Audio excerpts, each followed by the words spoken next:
পশ্চিমবঙ্গের সুন্দরবনে বৃষ্টির পানি ধরে রেখে জল সংরক্ষণ ও কৃষি উন্নয়নের লক্ষ্যে নতুন প্রকল্প শুরু করতে যাচ্ছে মমতা বন্দ্যোপাধ্যায়ের সরকার।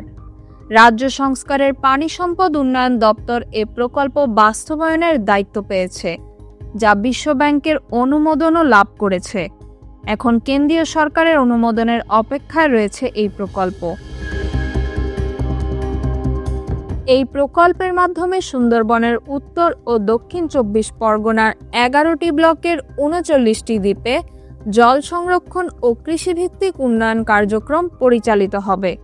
ইতোমধ্যে মজে যাওয়া খাল পুনরুজ্জীবিত করা হয়েছে, যেখানে বৃষ্টির পানি সংরক্ষণ করে কৃষি, মৎস্য চাষ এবং হর্টিকালচার উন্নয়ন করা হবে।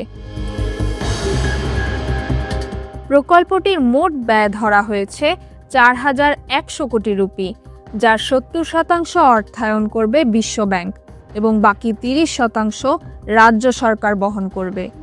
এই অর্থের মধ্যে রাজ্য সরকারের অংশ প্রায় 1230 কোটি রুপি।